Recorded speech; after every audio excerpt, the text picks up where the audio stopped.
வணக்கங்க. பொறுமைக்கு உதாரணமா மூங்கில் செடியை தான் சொல்லுவாங்க. மூங்கில பயிரிட்டு தண்ணி ஊத்துறவங்களுக்கு தான் அந்த பொறுமை இருக்கணும். ஏன்னா, பருவம் போயிட்டே இருக்கும்.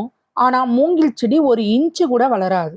4 ஆண்டு இந்த மாரி தண்ணீர் ஊற்றி அத பொறுமையா நம்ம பராமரிச்சுட்டு இருந்தோம்னா, அதற்கு பின்னாடி வர அடுத்த பருவத்துல எல்லோரும் வியக்கிற வண்ணம் அந்த மூங்கில் வளரத் துவங்குமாம்.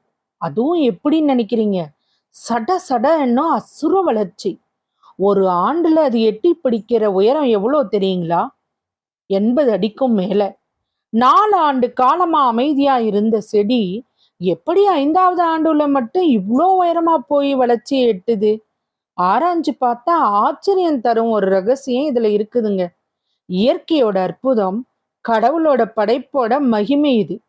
முதல் 4 ஆண்டுகள் அந்த மூங்கில் வேற பூமியில நன்றாய் இறக்கி மிகச்சிறந்த பிடிமானத்தை உருவாக்கிக்குதாம்.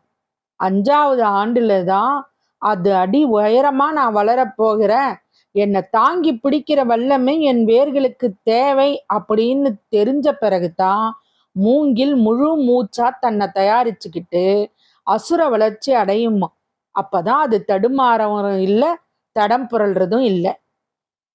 பொறுமை உயரமான வெற்றியை உருவாக்குதுங்க. அவசரப்பட்டு முளைச்சி சடசடன்னு வீழாம நமது அடித்தளத்தை வலுவாக்கி கொள்ள பொறுமை நம்ம தூண்டி விடுது.